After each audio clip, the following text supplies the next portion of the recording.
satu lokasi masjid sampai pada bulan atau minggu yang lalu berjumlah 19.902.500 rupiah.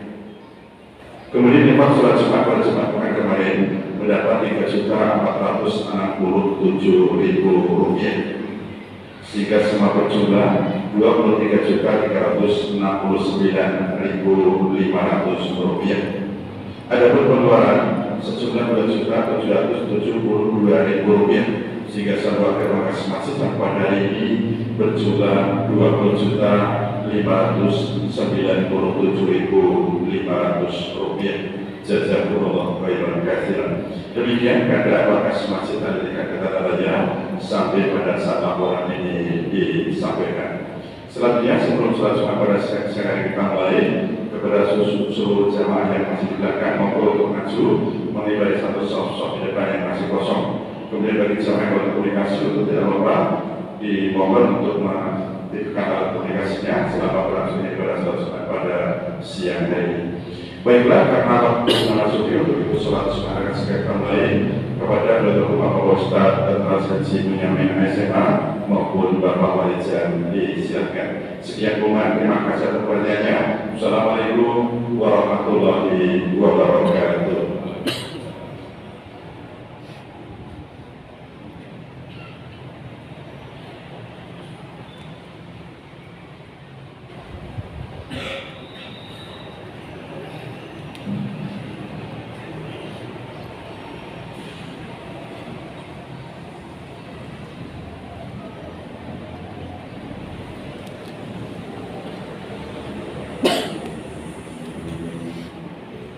Sebelum khutbah kami mulai, bagi jamaah yang baru hadir atau mungkin yang belum hadir, sebelum khutbah yang mulai, nanti tolong langsung melaksanakan sholat tahiyatul masjid.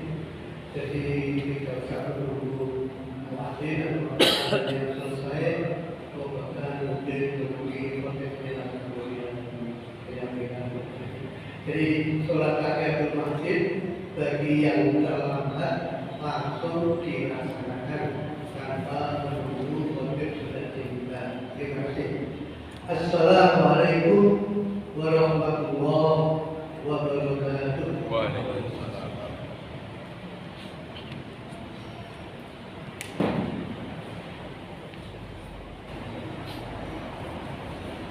Allahu Akbar.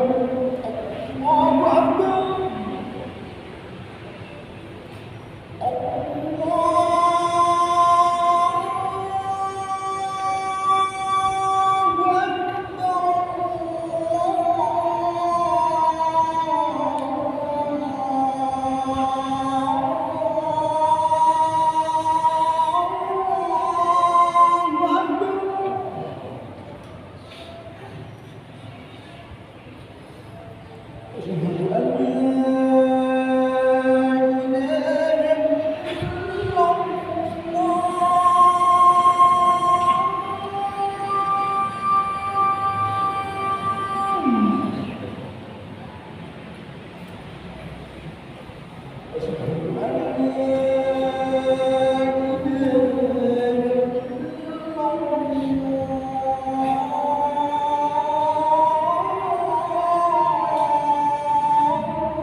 إن الحمد لله نحمده ونستعينه ونستغفره ونعوذ بالله من شرور أنفسنا ومن سيئات أعمالنا من يهده الله فلا مضل له وما يضلله فلا هادي له أشهد أن لا إله إلا الله وحده لا شريك له وأشهد أن محمدا عبده ورسوله اللهم صل وسلم على نبينا محمد وعلى آله وأصحابه يا أيها الذين آمنوا اتقوا الله حق تقاته ولا تموتن إلا وأنتم مسلمون يا أيها الذين آمنوا اتقوا الله وقولوا قولا سديدا يصلح لكم أعمالكم ويغفر لكم ذنوبكم ومن يطع الله ورسوله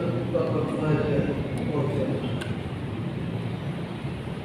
أما بعد قال الله تعالى في كتابه الكريم ومن يبتغي غير الإسلام دينا ولن يقبل منه فهو في الآخرة من الخاسرين. Barang siapa yang mencari agama selain agama Islam, maka sekali-kali tidaklah akan diterima dan di akhirat termasuk orang-orang yang rugi. Al-Imran Masyarakat muslimin jamaah Jumat yang berbahagia. Puji syukur kita banyak dari Allah atas nikmat-nikmat yang telah diberikan. Begitu banyak nikmat yang sampai kita kesulitan dalam segala aspek kehidupan, tersisip banyak nikmat-nikmat kita dapatkan. Bahkan kita sering lupa kenikmatan ketika kita berumah tangga itu tidak pernah kita pikirkan. Kita bisa punya keluarga, istri, anak-anak yang mungkin begitu menjadi perhiasan bagi kehidupan kita. Ini kita lupakan. Maka sebagian di sini tolong kenikmatan terkait dengan keluarga ini kita gali kembali. Sudahkah hubungan kita di antara keluarga kita merupakan hubungan yang baik, yang islami, yang sesuai dengan turunan Islam. Marilah kita bertakwa kepada Allah dengan takwa yang sebenarnya. Takwa itu iqrarul bilisan, lisannya mengucapkan, bahkan tidur di qalbi, kemudian hatinya itu meyakini, wa amal bil adhan, kemudian anggota badan kita itu melaksanakan perintah-perintah keyakinan. Maka dari itu, alhamdulillah jamaah orang yang bertakwa karena mengucapkan, kemudian meyakini, dan hari ini, detik ini, saat ini kita melaksanakan ibadah Jumat di Masjid Al-Ittihad. Hadirin sidang Jumat yang berbahagia,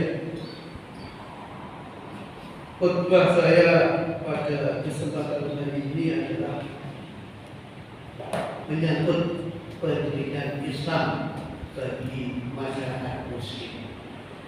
Jadi pentingnya pendidikan Islam bagi orang-orang Islam masyarakat Muslim.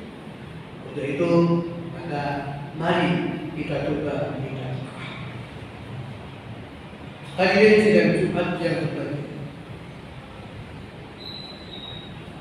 didiklah anak karena mereka akan hidup di zaman yang bukan zaman ini. Ada satu hadis yang mengatakan didiklah anakmu karena anakmu itu akan hidup di bukan zaman ini. Kalau kita merasakan hari ini kehidupan kita, mungkin Bapak-bapak sudah bisa mengetahui bahwa kemajuan teknologi informasi misalnya itu luar biasa. Sampai-sampai sekarang apa-apa itu pusatnya ke teknologi informasi. Mulai dari hubungan pribadi, hubungan lembaga, hubungan apa aja lewat di sana. Ini membuktikan bahwa kehidupan yang kita alami kalau 30 tahun yang lalu itu belum ada habis sekarang sudah. Untuk itu maka perintah agama ini didiklah anakmu karena anakmu itu akan menemui kehidupan yang bukan pada zaman dulu.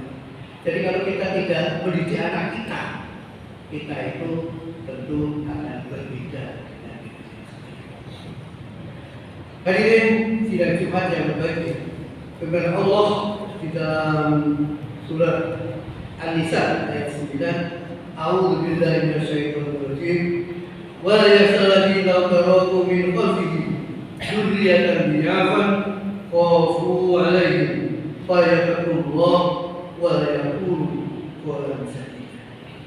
Dan hendaklah takut pada Allah orang-orang yang sekiranya mereka meninggalkan keturunan-keturunan yang di belakang mereka, yang mereka khawatir terhadap kesejahteraannya. Oleh sebab itu hendaklah mereka bertakwa kepada Allah dan hendaklah mereka berbicara dengan jujur. Ayat ini memerintahkan kepada setiap muslim untuk mendidik anaknya. Tentu kita ada keterbatasan. Mendidik anak itu mungkin kalau sampai dengan ketika dia balita mungkin masih mampu.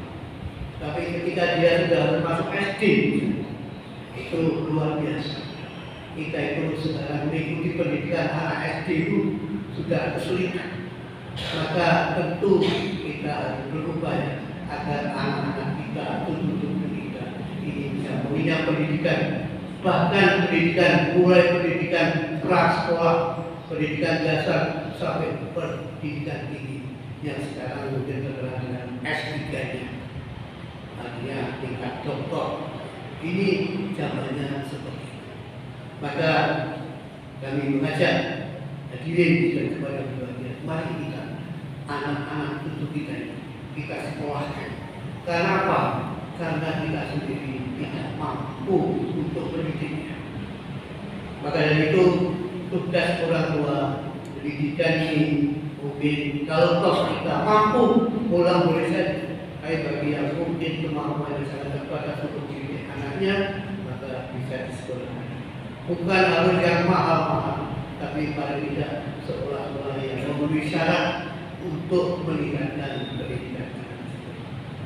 Hadirin sidang Jumat yang berbahagia, pendidikan Islam di saat-saat sebelum ini, kalau 30 tahun yang lalu, ini mungkin belum seperti sekarang ini. Sekarang kondisi pendidikan Islam sudah luar biasa. Kalau Anda ingin tahu hasilnya, sekarang ini duduk di lembaga-lembaga pemerintahan, baik eksekutif, legislatif maupun yudikatif, itu banyak tokoh-tokoh anak-anak kita yang mungkin latar belakang pendidikannya adalah latar pendidikan Islam. Entah lewat pondok, entah lewat madrasah, entah lewat apa saja. Yang penting adalah lewat pendidikan Islam. Berbeda dengan tahun-tahun sebelumnya. 30 tahun sebelumnya, ya, sebelum 30 tahun ini, dulu masih banyak saudara-saudara kita Muslim ini menyekolahkan anaknya tidak ke sekolah Muslim. Yang penting hukumnya. Jadi dia mungkin karena di sekolah kita ini, di sekolah umum misalnya, ini mungkin mutunya kurang, di swasta mungkin yang yang muslim itu tingkatnya tinggi, yang mutunya bagus, tidak diterima, kemudian mencari anaknya ini di sekolah-sekolah yang non muslim, non Islam, tapi mutu. Sehingga banyak mungkin Anda bisa lihat di tetangga Anda atau saudara atau famili atau siapa kenalan Anda yang mungkin 30 tahun yang lalu mempunyai pendidikan di luar ini sangat naif sekali. Maka kami juga mengajak mulai sekarang tolong kalau menyampaikan pendidikan anak itu, artinya mendidikan anaknya, menyekolahkan anaknya itu di sekolah-sekolah, support di pondok pesantren. Dulu orang belum memikirkan bagaimana sekolah di pondok pesantren itu mau jadi apa. Nah, sekolahnya pondoknya jadi dokter mau kayak gitu. Tapi ternyata luar biasa. Sekarang ini banyak dokter-dokter itu yang latar belakangnya pendidikan. Jadi habis pondok nanti melanjutkan ke perguruan tinggi itu ke fakultas kedokteran dan masih banyak yang lain termasuk dari bidang hukum, ekonomi, pembangunan dan sebagainya. Sehingga tidak ayah kalau saudara-saudara muslim yang mungkin dulu pendidikannya pondok pesantren sekarang ini muncul baru merajai, hampir semua lembaga ini banyak tokoh-tokoh kita yang mungkin kita boleh baru lulus atau mungkin lulusan daripada pondok. Dan ini Pak bagi kita perlu kita pelajari. Ternyata mereka bisa yang dulu kita mungkin tidak begitu perhatikan dalam pendidikan pondok pesantren, sekarang ini orang lain. Maka dari itu, marilah kita perhatikan firman Allah tadi, didiklah anak, karena Allah menghendaki kesehatan, menghendaki kebaikan bagi anak, baik sehat jasmaninya maupun sehat. Jangan kau meninggalkan keturunan-keturunan yang tidak baik, yang tidak sehat. Maka kita harus meninggalkan keturunan-keturunan yang sehat, keturunan yang senantiasa melaksanakan perintah-perintah Allah.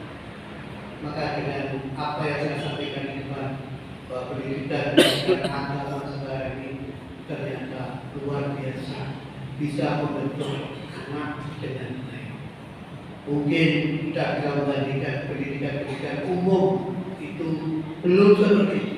Bahkan ada satu lembaga itu ketika mereka menerima satu siswa itu di sana ada kebebasan, ada kebebasan. Itu kan hak asasi, sehingga agak condong liberal, memisahkan agama dengan dunia ini.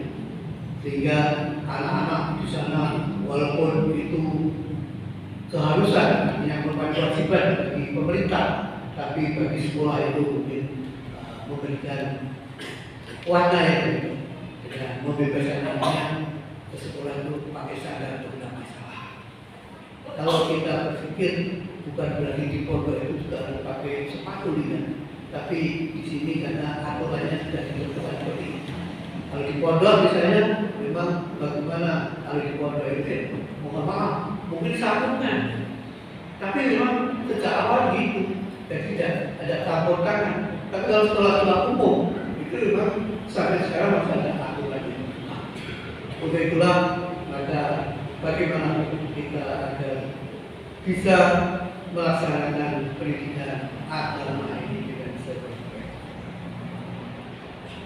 Hadirin dan jemaat yang berbahagia, lebih tegas lagi firman Allah di dalam surat Ar-Rum yang menyatakan, maka hadapkanlah wajahmu dengan lurus kepada agama Islam, tetaplah atas fitrah Allah yang telah menciptakan manusia menurut fitrah dan tidak ada perubahan pada fitrah Allah. Itulah agama yang lurus, namun kebanyakan manusia tidak. fa'aqim wajhaka lid-din hanifan fitratallahi allati fatara an-nasa 'alaiha la taghyiru khalqillah dzalika al-din walakinna aktsara an-nasi. Pada dasarnya fitrah agama kita itu, fitrah anak kita itu adalah termasuk Muslim, anak-anaknya yang bukan Muslim itu fitrahnya Islam. Jadi begitu anak dilahirkan itu fitrahnya Islam. Jadi orang-orang yang tidak beragama Islam, anaknya lahir itu fitrahnya. Ini agama, ini firman Allah. Jadi begitu tuntunan dan kita dapat memahami. Maka solusinya bagaimana? Kalau kita sekarang ini tahu bahwa pendidikan non-Islam itu mungkin ada semacam kurang pas kalau dibandingkan dengan pendidikan Islam, maka mari kita mulai hari ini kita coba, aku sadarkan kita coba anak-anak kita ini kita sekolahkan sekolah kalau umum itu yang jelas agamanya. Kalau toh mungkin harus pondok pesantren itu silakan, dan sekarang juga baru ngetren orang-orang yang menggunakan pondok pesantren. Kalau toh yang lain itu perlu diperhatikan, ya tidak usah. Jadi telepon dulu yang mungkin orang tua menyebutkan anak ke non Islam itu harus diperhatikan. Mudah-mudahan bermanfaat. Mari kita terapkan dalam kehidupan di rumah tangga untuk kemajuan anak cucu kita. Barakallahu lakum wa lakum wa nafa'ani wa yakum ayati wa dzikril hakim wa tawakkalna minkum bima wa ta'um innahu basir.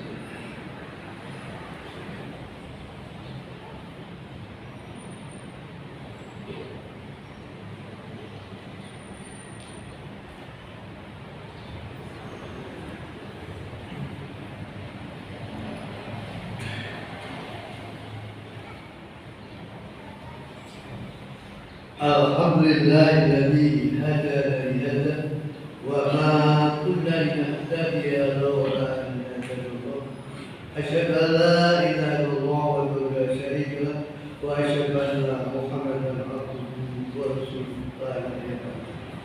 Allahumma shalli wa sallim ala nabiyyina Muhammadin wa ala alihi wa ashabihi ajma'in. Amma ba'du. Ya ayyuhan nas ittaqullaha haqqa tuqatih wa la tamutunna illa wa antum muslimun. Masyaallah muslimin, takwa di dalam khutbah ini merupakan rukun. Artinya kalau yang khutbah itu tidak menyiarkan, tidak menyampaikan wasiat takwa, maka khutbahnya tidak sah. Kalau khutbahnya tidak sah, Jumatnya tidak sah. Maka dari itu, mari kita mencoba mengesahkan perintah ini, yaitu dengan wasiat takwa. Untuk apa? Untuk dilaksanakan bagi diri kita masing-masing dan khususnya bagi khotib. Bertakwa kepada Allah dengan takwa yang sebenarnya, dan jangan sekali-kali kalian mati kecuali dalam keadaan. Sebab yang namanya takwa itu sampai akhir hidup. Kalau 10 bulan atau kurang 5 hari kita berbaik agama, itu amalan-amalan kita itu kusuk. Jadi yang dulu kita lakukan, kalaulah selama hidup 50 tahun yang lalu, ketika menginjak umur 51 kita meninggal, 52 kita wafat, maka yang 1 tahun itu kita murtad. Itu yang 50 tahun ke sana tidak dihitung sebagai amalan, karena kita sudah tidak tercantum sebagai umat Islam. Maka dari itu jangan sekali-kali kau mati kecuali dalam keadaan. Jadi takwa itu dalam keadaan mati itu dalam keadaan takwa, sehingga tidak termasuk orang-orang yang khusus. Inna Allaha wa malaikatahu yusholluna 'alan ya ayyuhalladzina amanu shallu 'alaihi wa sallimu taslima. Allahumma shalli 'ala Muhammad wa 'ala ali Muhammad kama shallaita 'ala Ibrahim wa 'ala ali Ibrahim innaka Hamidum Majid.